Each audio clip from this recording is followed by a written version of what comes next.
Hi there and welcome to this day in history for November 4th. November 4th is the 308th day of the year in the Gregorian calendar, with 57 days remaining to the end of the year. We're going to start back in the year 1783 when Wolfgang Amadeus Mozart's Symphony No. 36 was performed for the first time in Linz, Austria. In 1842, Abraham Lincoln married Mary Todd.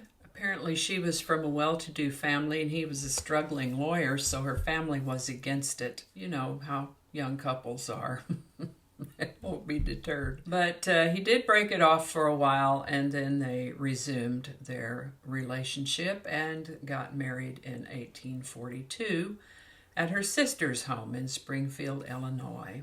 In 1847, Sir James Young Simpson, a Scottish physician, discovered the anesthetic properties of chloroform. In 1879, American stage and motion picture actor and vaudeville performer, cowboy, humorist, newspaper columnist, and social commentator from Oklahoma, William Penn Adair Rogers, better known as Will Rogers, was born on this date in 1879. An interesting and colorful character, Will Rogers. He died in 1935 at the age of 55. Tragically too young in a plane crash. 1906, American author and critic Sterling North was born on this date in 1906. Best known for his children's novel, Rascal, which is about a boy and his pet raccoon.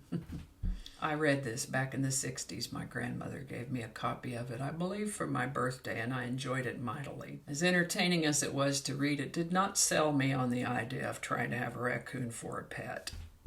They are best left in the wild if you can help it. But it was a fun book to read. Anyway, Sterling North was born on this date in 1906. He died in 1974 at the age of 68.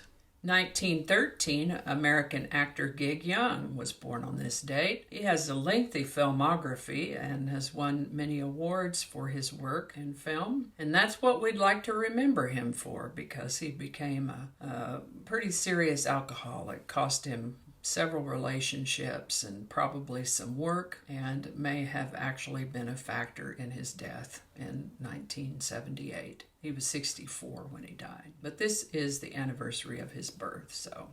1916, American broadcast journalist and anchorman Walter Cronkite was born on this date. He died in 2009 at the age of 92.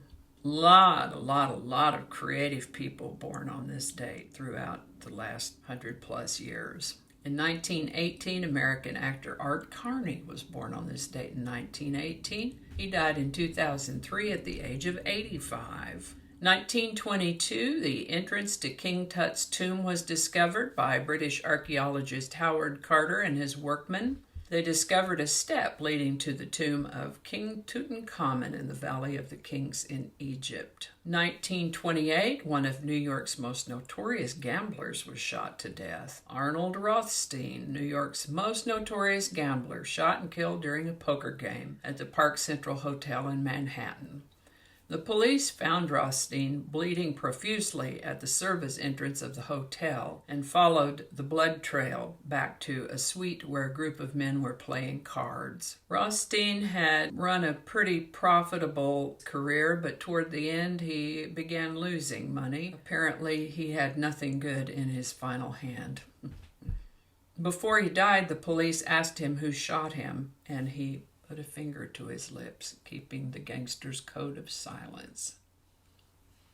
In 1937, American actress and singer Loretta Swit was born on this date, best known for her role as Hot Lips Houlihan in MASH. 1955, American Major League Baseball pitcher Denton True Cy Young died on this date in 1955 at the age of 88. He was one of the hardest throwing pitchers in the game early in his career, and as his speed diminished, he relied more on his control He remained effective into his 40s. By the time he retired, Young had established numerous pitching records, some of which have stood for over a century. He holds MLB records for the most career wins, 511, with the most career innings pitched, games started, and complete games. He led his league in wins during 5 seasons and pitched 3 no-hitters.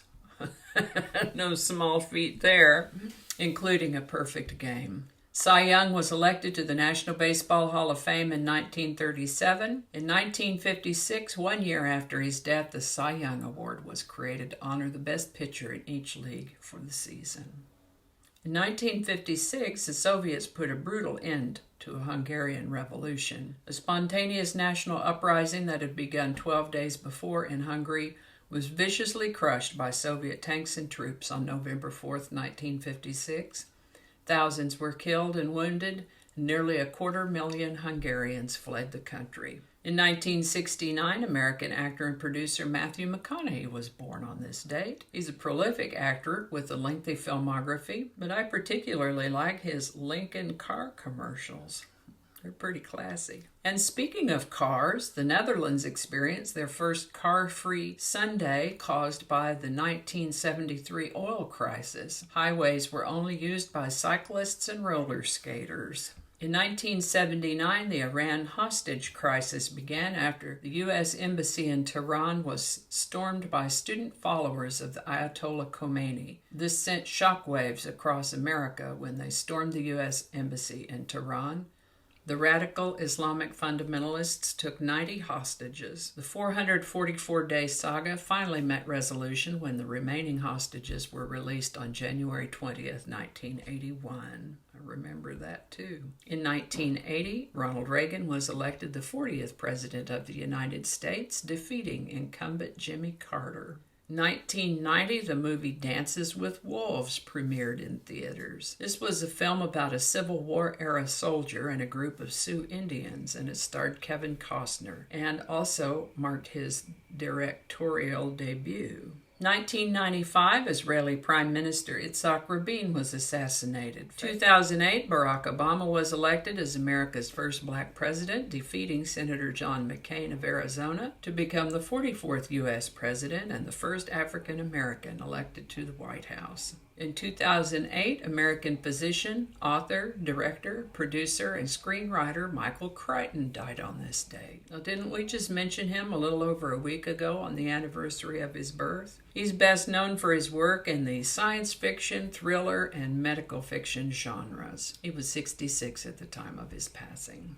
In 2010, American baseball player and manager Sparky Anderson died on this day at the age of 76. And today we're going to wrap it up in 2011 with the death of journalist and television personality Andrew Aiken Rooney, born January 14, 1919, and died November 4, 2011. He's better known as Andy Rooney, and he was an American radio and television writer, probably best known for his weekly broadcast, A Few Minutes with Andy Rooney, part of the CBS News program 60 Minutes from 1978 to 2011. Most of us remember him as the TV commentator, but he actually considered himself a writer who happened to do television work.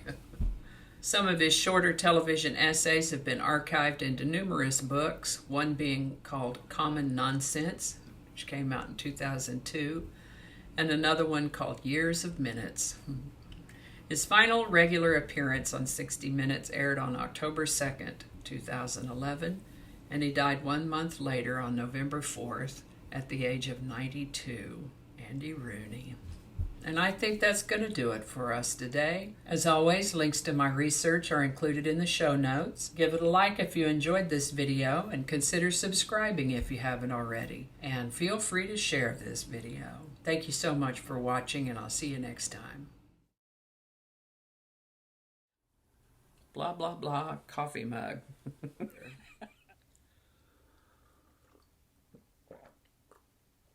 Hello, kitty.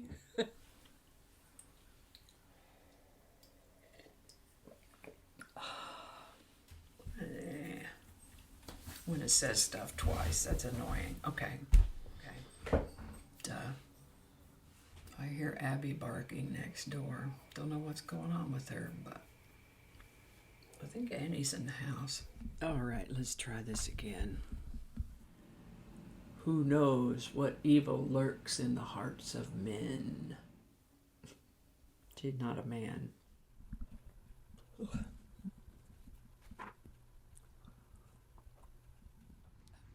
Sure would be nice if I could ever read one of these in its entirety without having to start anything over. That would be awesome. I might have to take another look at that. I'm going to have to look at that. Oh, better take a look at that.